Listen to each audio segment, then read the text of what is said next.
Well, I have this belief that what we wear is as important as what we eat. And so people are talking about clean eating, right? Clean beauty. But what about clean clothing? Like your skin is the largest organ. We know that. We know that it absorbs our perfume and whatever we wear, especially when we sweat. But most people don't know that your clothing is shedding endocrine disruptors. They can create hormones that they mimic hormones and they lead to thyroid dysfunction, weight gain, hormonal acne, like early puberty, infertility. It's bonkers. Oh my And God. I Every time you know. turn around, you learn something new. Go Yeah, on. yeah. And breast cancer has been linked to specific chemicals in synthetic like workout clothes. Hi, everyone. I am Julie Edmonds, your host of Channeled, tapping into the wisdom of your soul.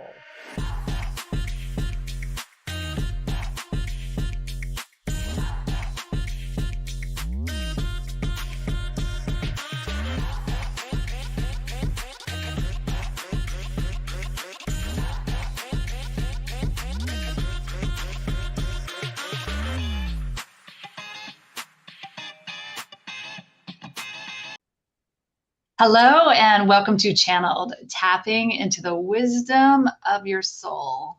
And today I am joined by Emily Bauman. She is a multi-founder CEO. She's a mystic. She's a best-selling author, and she's a solo mother of a young toddler. And she has started Boss Books Publishing and several other things that we're going to dive into. Hi, Emily. Hi, beautiful. Hello, hello. It's so good to have you today. Oh, such a blessing. I'm so excited to chat. Well, good, good, good. Let's dive right in then. So you have such an interesting backstory of, how you came to be.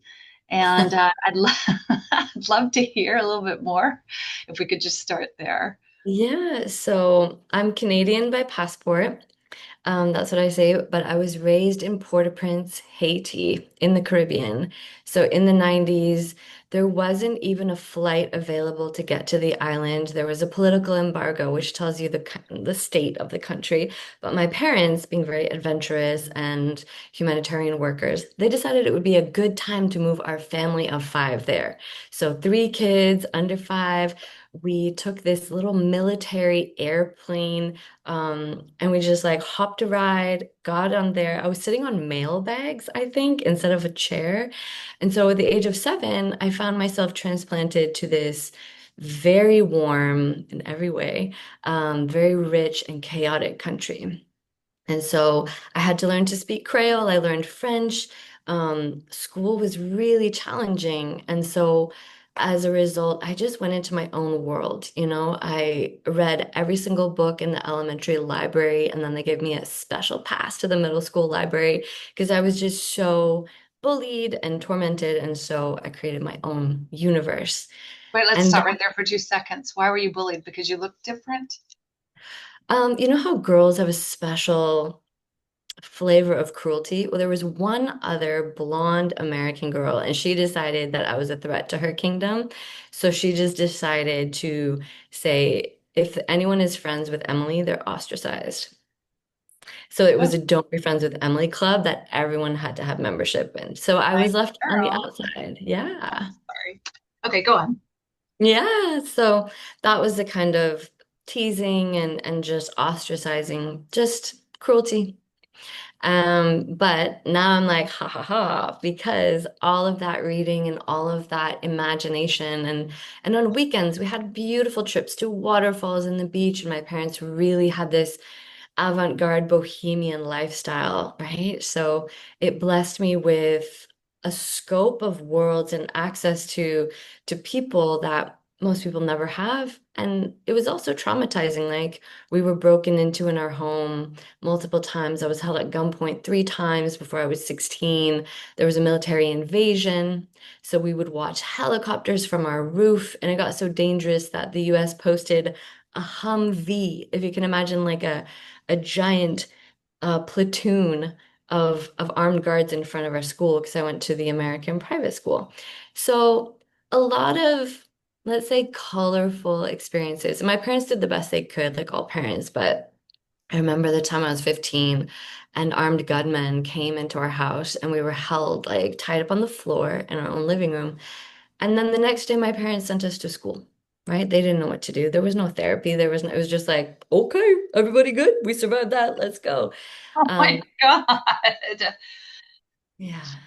So all of the psychic gifts, all of the intuition I had that was fully online as a little girl, shut down. Like so many have that experience just because I was too sensitive and it was too dangerous and traumatizing. So fast forward to 2020, I had left my career as a diplomat, and I had left my stint at the United Nations just fully burnt out. It was like 35 years of trauma had built up in my body and finally was screaming out to be looked at, and inner child healing. And so I dove into the world of personal development, really starting in 2018. But 2020, I moved to Tulum in Mexico, and that's where everything blossomed, where I founded multiple companies, and everything just felt like easy and fruitful and the kind of work that nourishes you rather than exhausting you. I don't know Well, if, let me ask you some questions right there because you said a lot. You said you yeah. had to heal from, multiple traumatic experiences, some you said. And I believe my belief is that you're able to open up this vessel to receive and have all these magical moments like Tulum and all of these lovely gifts. You're being supported by the universe mostly right after your healing. Tell us a little bit about the healing process. What did you do for those listening that are wondering, I want this healing? Yeah. So the first thing I learned was about parts work, about our inner family, about the different aspects of ourself that are still frozen in time, and that are part of our subconscious and that are acting as if they're still in those traumatic situations. So a lot of my decision making, whether it was which guy to date or whether to go to work or not when there were bombs going off, all of that was informed by my trauma and by these parts of me that were still living in those situations of childhood. So I had to learn to connect with them, speak with them. I hired somatic healers and different really body-based therapists to support me because as we know, trauma lives in our tissues. And then there's the counterbalance. I worked a lot with microdosing of psilocybin to get me into a relaxed state that I had never had access to before. And I really believe that relaxation is the foundation for creativity, for our psychic gifts, really for our heart to open.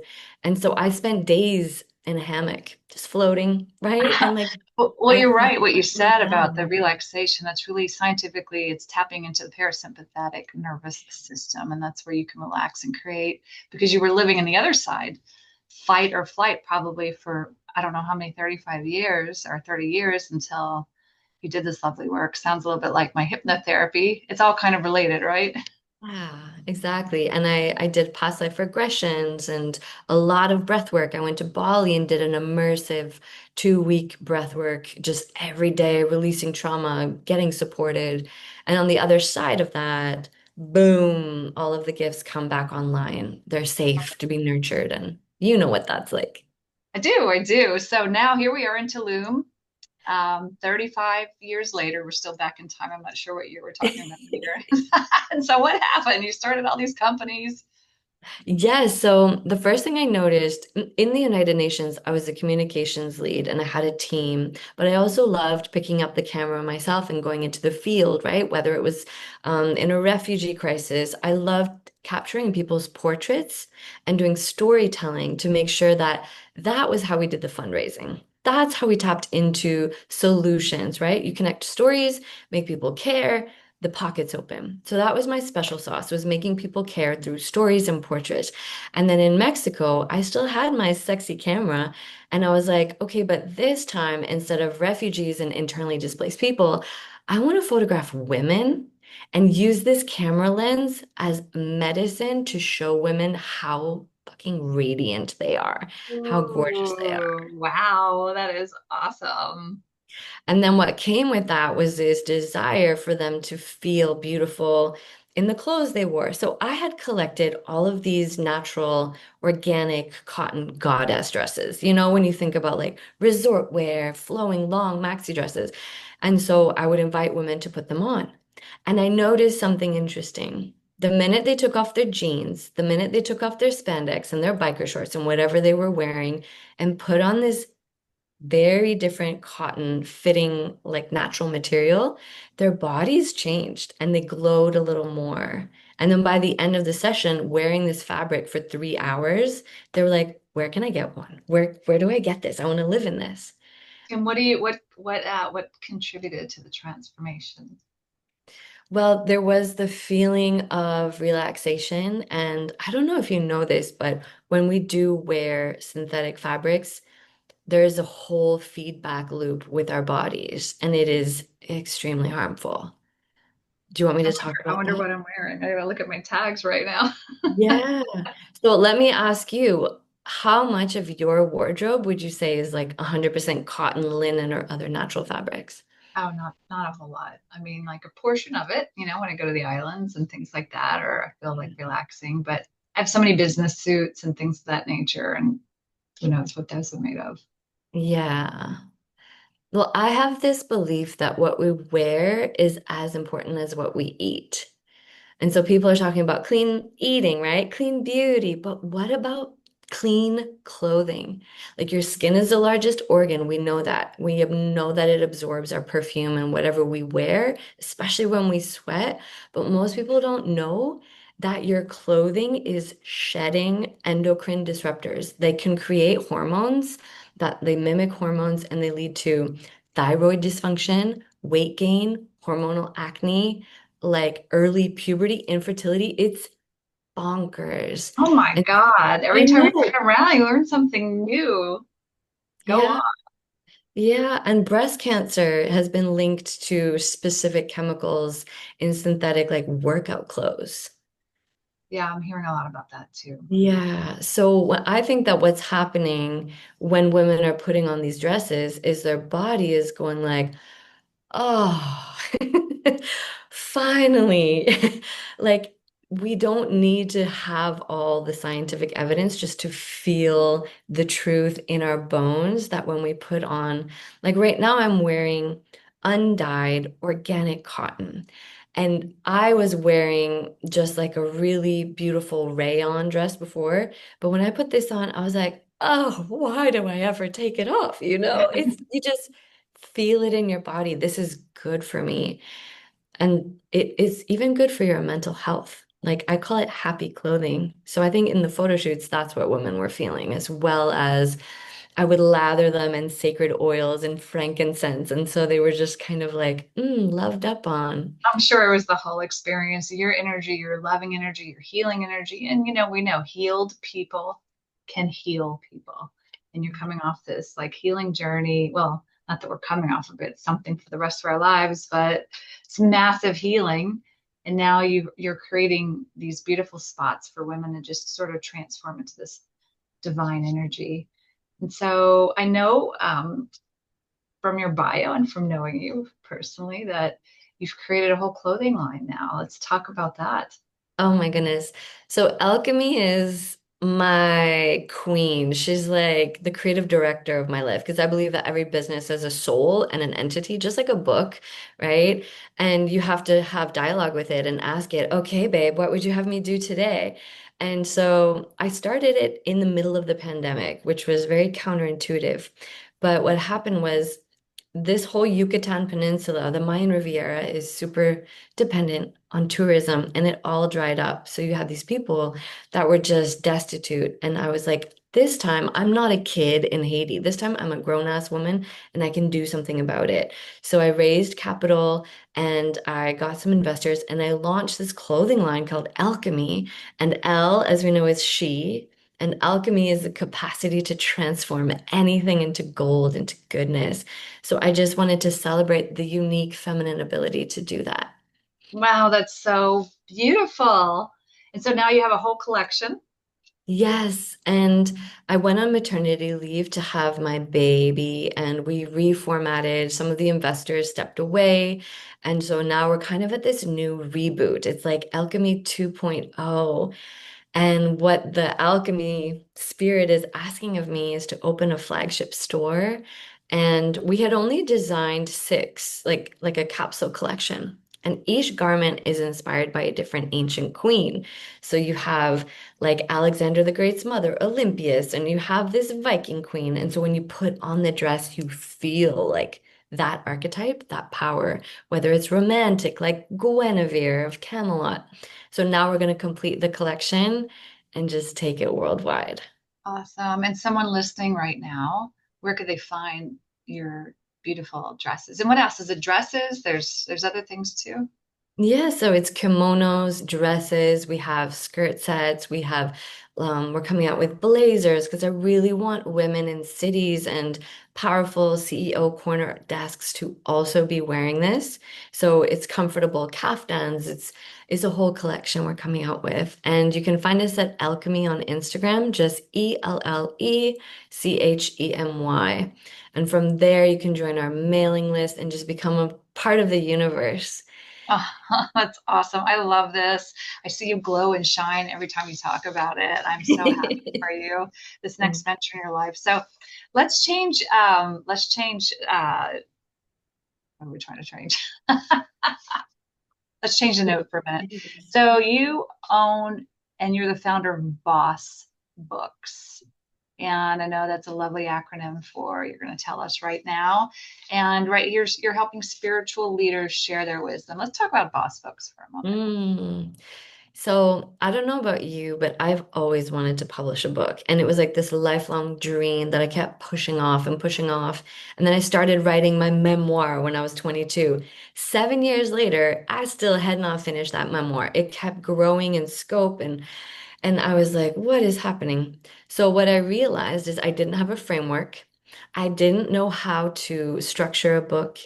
And I just really didn't know that 80% of writing a book is about battling the creative gremlins, the inner resistance.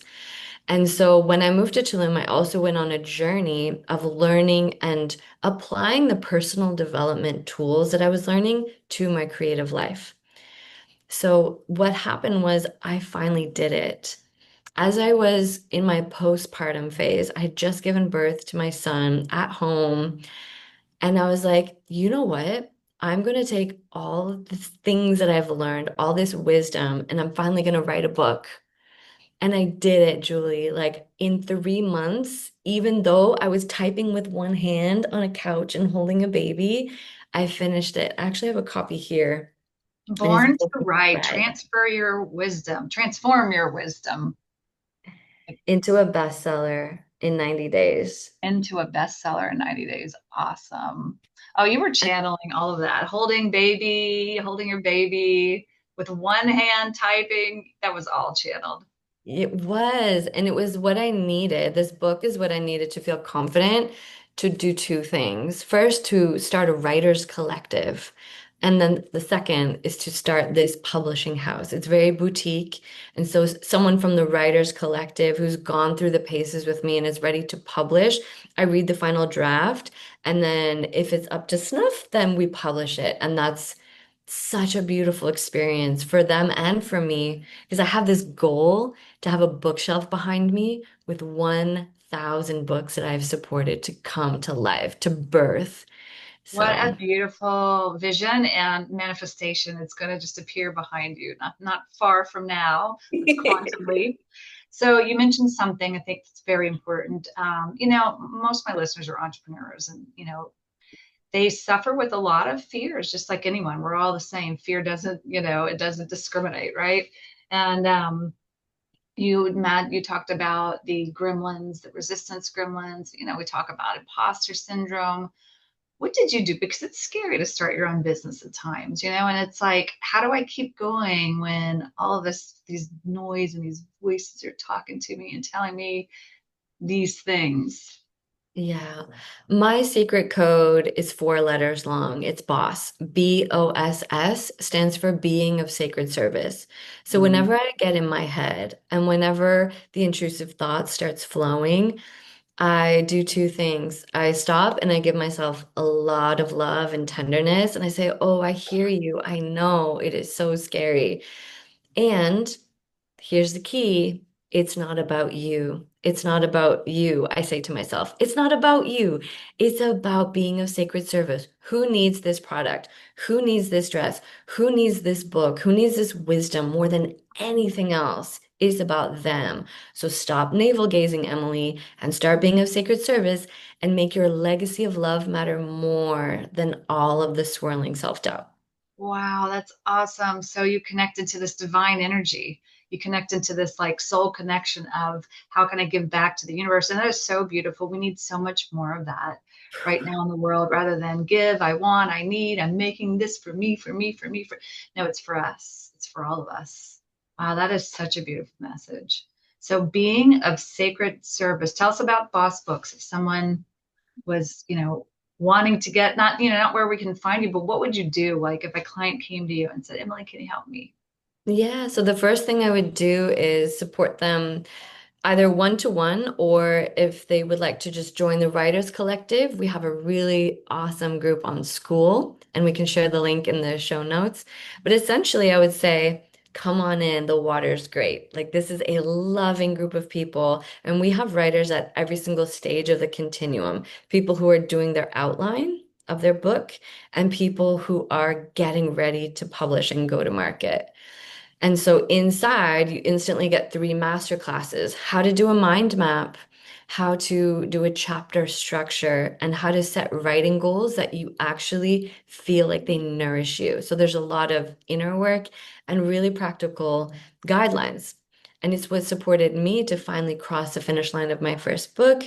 And I also have a lot of good marketing advice in there. And I know you're a marketing guru, but we do a BAA, borrow an audience strategy. And so instead of trying to build this whole author platform, you're going out, finding aligned audiences and saying, "Hey, I'm writing a book about this," and getting people on your book list, like your email list, ahead of time. And so Wow. all the writing journey is an invitation for people to come and join you in their vulnerability, in, as you know very well, it can be cringy to write a book and you go through a lot. So my philosophy is always invite people in early, get your top like 1,000 people, and by the time you launch, you can be a bestseller instantly. Wow, that's great. Is it fiction, nonfiction? Like who, what are they writing? Most people are writing a blend of memoir and how to. So their life lessons and then how they've translated that into a unique system of transformation. And we have everyone from hypnotherapists to masseuses to tantric teachers, like everyone and their beautiful philosophies. And we have some people writing pure memoir, and other people, it's mostly nonfiction, just like a guide. One alcohol-free living coach is more like, here's how you go from being an addict to living empowered without being AA, like I'm an addict my whole life. Yeah, no, yeah, it's all about changing the identity. I'm not an addict. I'm just not that person. For sure. So you have a healing community supporting a healing community. And the cool thing is, Julie, is that this philosophy of being of sacred service is a moneymaker, right? Because people feel your intention to support them on such an authentic, embodied level that they're like, yeah, here's my money. I want your book. Yes, here's my money. I want the program that goes with the book. And they're all in because there's so much heart. It's palpable. And in today's super saturated, gimmicky, AI infiltrated marketing space, I think heart and that intention trumps everything. So we're Oh, seeing people really succeed with this approach. I couldn't agree with you more because it's too easy to type in ChatGPT, write a book for me and a how to, and let me just throw it out there. So, for me and you, and we talked, I think, about this is that writing from your soul and you're channeling it from, all kinds of places, it's your book is actually getting embedded with that frequency, with those codes, with that energy, with that information that was manifested from somewhere divine in the universe coming through. And ChatGPT can't do that. No, exactly. When you write from your heart, it lands in other people's hearts. When you write from your head, it only lands in their intellectual sphere. It can't really connect. But when you write from AI, I don't even know where that lands. Like, I don't even know where it ends up in the So, reader. look, AI is great, can help you edit and do all kinds of things and really, really amplify, some of the editing processes and things like that. When it Absolutely. comes to like the actual channeling of the messages and the soul driven work, I think what you're doing is just lovely and it's beautiful. Being of sacred service, that is, I'm going to use that. Yes, please. The new era boss is not a dominating person. It is someone who sits in a circle across from you and says, Hey, I'm a little bit ahead on the path. What do you need from me? What can I share? My experience isn't better than yours, it's different, and it's maybe a little bit ahead of the curve, but 100%. And it's all influenced by each other. So that's amazing. Um, so tell us about being a mother oh and my your goodness. venture. That's the hardest journey and the most fulfilling. But writing best-selling books, crossing the finish line, that is nothing compared to being a solo parent. In Mhm. this day and age, I thought conscious parenting was going to kill me in the first year, trying to not replicate the same trauma that I went through, trying to be present and responsive and loving while building this beautiful empire of love on multiple platforms. So Well, yeah, it's better that's than like another thing, once you go through some traumatic, healing, you heal from whatever, it doesn't have to be like, trauma with a gun to your head. I mean, just whatever your upbringing is, we all have some type of trauma. And so sometimes we're hyper vigilant about not, oh, I can't do that to my child. And then we go like in this opposite direction. I've carried tons of guilt once I started healing and thinking, oh my God, I said to my son, I did that to. And so part of the process of being a mother too is letting go of that guilt and just knowing that you are enough. I'm still in that process for sure. And I think that one of the things that I'm working through right now, and maybe this will resonate with your listeners, is trying to tell myself a new story about this postpartum era. Because it feels like there's two choices. Either you're the mommy who loses her identity completely, and then she has a mommy makeover and she loses all the weight and she bounces back. And I see a lot of celebration of like, oh, she bounced back so fast. And you can't even tell she had a baby. And then the other option is just women who never soften into that motherhood code at all. And they're like, I'm still the same me, I'm still thin and sexy and I'm still going to conferences. And I'm like, well, that's not me either. So it's this interesting invitation that I'm exploring because I don't see any real role models in this area. But how can we take this most powerful initiation, like being someone who's birthed a child, being a cosmic, it's like becoming an airport, right? Your body is an airport to land a jumbo jet from the spirit realm into the earth realm. And you're like, I have become a portal for this cosmic flight. And then you're different and your life is different. So how can we acknowledge that, but still being ourselves and not try to revert to some sexy maiden archetype of like thin and sassy and frisky, but still make room for that expression. So Yeah, I just yeah. think it's all part of the healing process. So wherever you're at, right? You're self-aware. I think we say in hypnotherapy, self-awareness is extraordinarily liberating. And Mm, to understand and just know that and be comfortable with who you are and say, I am enough where I'm at. mm. And you give yourself the grace. And I think that sounds like that awareness is so key what you're doing right now. And I did that when I had my first child. I'm going back to work and I'm not taking off. And I did, and it took me a long time to like soften into my feminine energy. And then when I did soften into my feminine energy is when I started creating and writing my novels. And that's when we met. Yeah. Yes, Yeah, it's for sure. Awareness is definitely the key code to just shining light on the parts that are still tender and aching. And I think the hardest part for me is showing up on social media and platforms 40 pounds heavier than before. And I definitely had like the beach body before. And now I feel maternal in a way that I know gets judgment. And I just need to be strong enough to embody that. Well, judgment from who though? It's like one thing we learn too is that it's all a reflection of what I'm judging.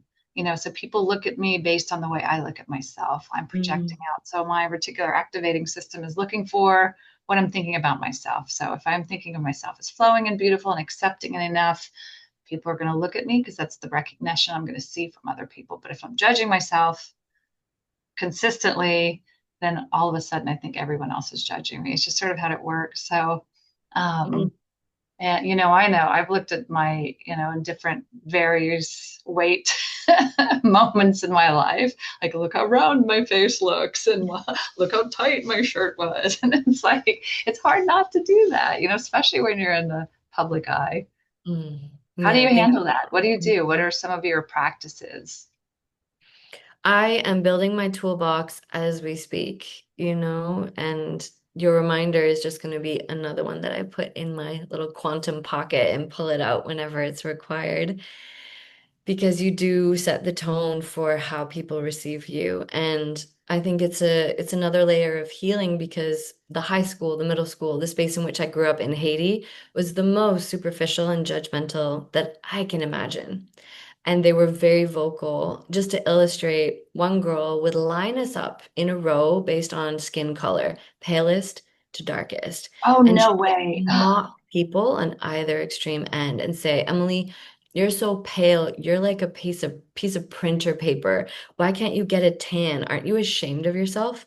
So it took me years to not feel ugly for being this coloring, right? I thought I needed to look like a Brazilian bikini model with caramel skin and in order to be beautiful. So I got through that. So now this is like another era of self-acceptance and celebration. Yeah, no, well, it's a new, you're the mommy era right now, right? Yes. So that's interesting, racism, and all that exists no matter what color you are, no matter who you are, and it's just like it's not. But with that being said, you said something earlier about parts, like you work Mm, with different parts of yourself and you hear those old voices. And, all those things that we say, they're always someone else's voice. All those judgments we have is someone else's belief, someone else's religious belief, or, psychological belief, or, society belief. And you just said that, you recognize that. And then do you have a practical, like, daily practice that you go through, some type of meditation practice or anything that you could share?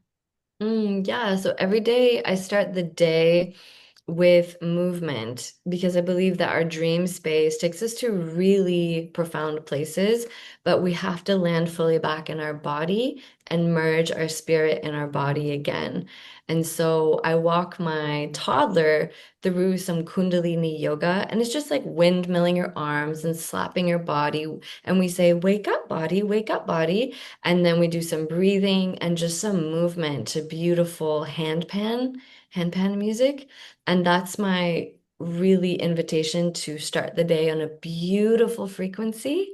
And I have affirmations that I tell myself as we're making breakfast. I used to have a 3 hour morning practice. It was breath work, it was journaling, I had copal, but now we light our incense, we cleanse and smudge our energy, and he already knows how to hold like the Palo Oh, and he smudges himself. So we do the energy cleansing, coming back in our bodies, and movement to some beautiful song, and just deciding today's going to be an amazing day. And I tell him blessings on your beautiful life, which is a Celtic blessing. oh. So you said you did a 3-hour ritual in the past every single day, which is long, and maybe you needed it, or maybe your mind thought you needed it, and now you've condensed it to this beautiful um, session with your son every single morning. And it's fun. It probably brings so much joy to your life. And it's like wonderful. How important is it for people listening to have some kind of daily practice or ritual with some type of affirmations? Oh, it's absolutely essential. I think that healing is a lifetime journey, as you said, but we need to consistently come back home to ourselves, like our true selves, our higher selves, the knowing us, because all the parts get loud and all the parts that we speak to are going to try and take the driver's wheel when they're nervous. And so I find that starting the day with something that grounds you first in your body, and then second as a reminder that we are so much more than this physical realm. And that's what this smudging does for me with Palo Santo or Copal, but it lightens up your senses and you're like, "Oh yes, the world is magic. I am magical." Mm, So it kind of seems contradictory to be like, "Oh, I'm in my body. I love this body." And I'm grounded and centered and I'm here, but also everything is ethereal and magical and quantum. But you need both, I think, to both be able to anchor in your visions. And as an entrepreneur, I used to have a lot of ideas, books, 15 books in my Google Drive that I never finished because I was all up in my head. And mhm. only when I got in my body and grounded on the earth was I able to found, grow, and scale. Wow, that was so well said. All those books, those things floating around. I think too, that's just part trauma responses as well. I mean, I always look at everything now as like, if it's just too much and it doesn't count, I'm trying to make myself accomplish and accomplish, accomplish. I need to go back to what you just said, that grounding practice, right? So that's great advice when people are like, "Phew, let's go back to the grounding advice." You said you use some affirmations that you say to yourself. Can you share some of those? Oh, well, you said one of them before, like, I am enough and I don't need to be anything more or less than I am right now. Just Mm, really being accepting of where I am. And as a mother, that's hard because maybe I was up 7 times in the night and I had to bounce my son back at 4:30 in the morning, like bounce him back to sleep. And you wake up a little bit cranky. And it's like, I am enough and nothing needs to change right now. This is perfect. I'm doing the This best I can. I'm doing the best I can. that's a good one We, too. we talk about in hypnotherapy, what I learned is that the affirmations are actually neurological reprogramming. And so Mm, it's our minds are so familiar with some of the negative things that we say to ourselves. So familiar that if I say I'm enough at one time, you might start feeling awkward. Somebody might hear this and go, yeah, but every time I say that, or if I look in the mirror and I say I love you, I just feel so weird. It's because your brain is not familiar with you hearing that. So it's going to back away because it recognizes familiar as safety and space of safeness, even though it may not be safe.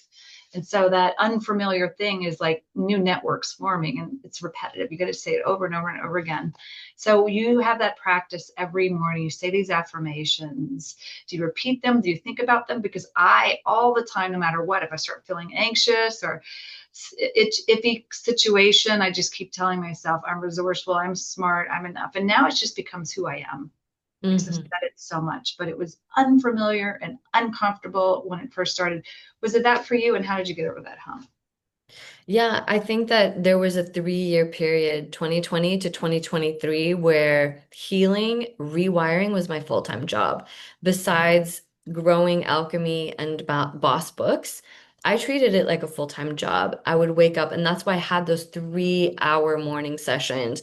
I was doing cold plunges, I was doing saunas, I was doing like a lot of intense rewiring because I was like, we're going in. There's a lot to excavate here. There are a lot of parts that have a lot of things to say, and we're going to talk to all of them over and over again until they know that this gentle, loving adult me is the one driving and they're safe and they can go play and relax and do crochet or whatever it is they want to do and I'm leading. And so it now is like a program in my brain. And so all I need to do is breathe, put my hand like pressure on my heart, and I'm like, okay, there she is. Okay, we're good. So once you get it, it's like a program and you can just control alt delete and just go in.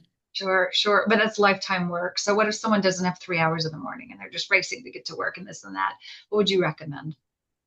I think breathing, conscious breathing into your heart and into your belly is so powerful because you are literally oxygenating yourself and bringing more blood and more consciousness and more awareness into your being.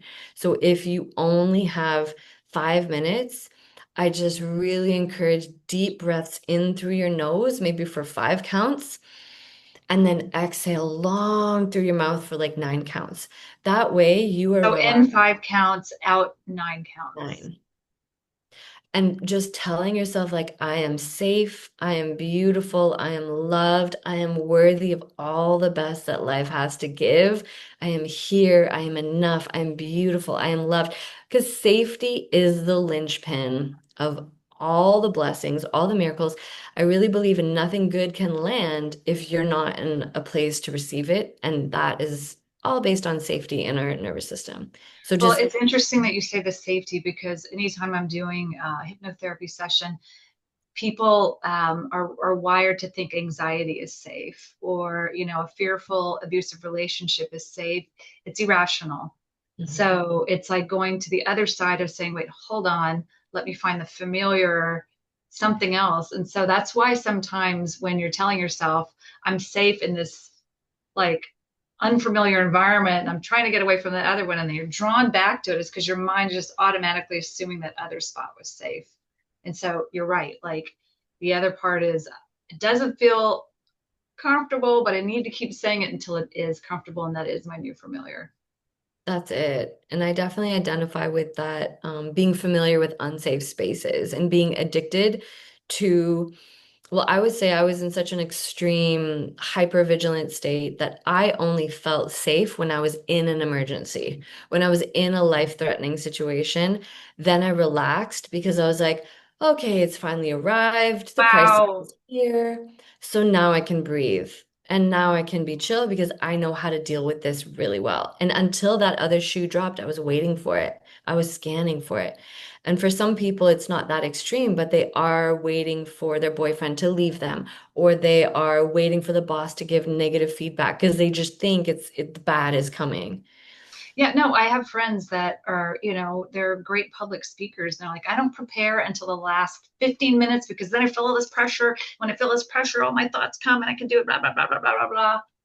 And that's not like you feel in that moment, you are completely convinced that that is true. And then until you realize it's not true. Yeah.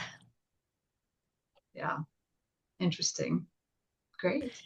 So, what Yeah. advice do you give to our listeners right now that are on this beautiful journey? Just some overall Oh, advice. it's such a treat to connect with you all.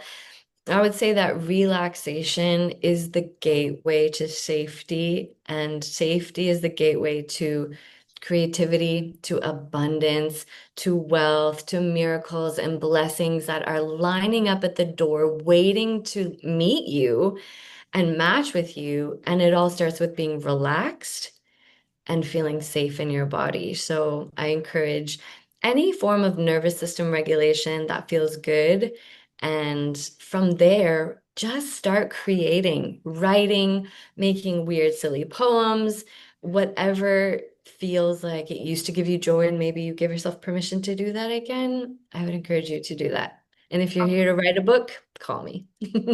So well said. This has been such a magical journey this afternoon with you, Emily. And I love just, hearing your voice and your imagination just it just comes through as you're speaking. It's beautiful. I can tell you're tapped into source.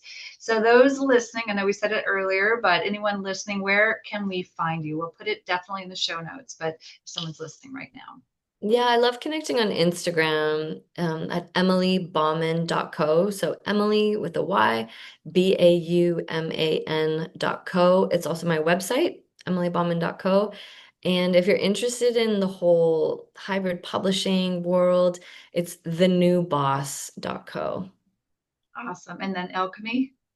Alchemy is at Alchemy on Instagram, Ellecchemy. So go over there, follow along, and you're going to see a really cool flagship store go from messy construction site to a store this season. It's going to happen in like 8 weeks. So come and watch the before and after of our store coming to Well, life. if you're listening now, we're in September of 2025. So, Emily, it's what a pleasure. I've watched you just blossom over the past few years and just see that you're so tapped into your like divine alignment and your soul purpose. And it's just so beautiful to see. Those of you listening, if you love this, please share and subscribe and come back for more. Thank you, Yes. everyone. Thank you. Bye. Bye.